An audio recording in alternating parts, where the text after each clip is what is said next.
चंबड़ मां ख़बर ईंदा हलूं त chairman town committee Khan Mohammad पताफी पारां शहर जे मुख्तलिफ वार्डन में हलंदड़ तरक्याती स्कीमुनि जा इफ्तिताह कया विया। चंबड़ जे मुख्तलिफ वार्डन में 1 करोड़ खां मथे जे मुकमिल थींदड़ स्कीमुनि जो इफ्तिताह कयो।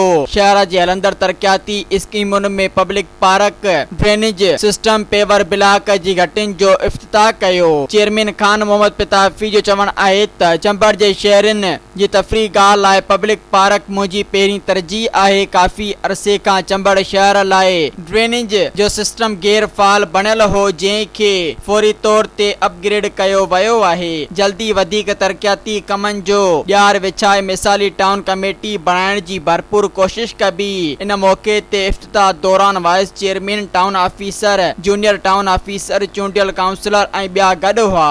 सब्सक्राइब कयो अवामी न्यूज़ HD खे ऐं ताज़ा तरीन ख़बरुनि लाइ ॾिसंदा रहो अवामी न्यूज़ HD।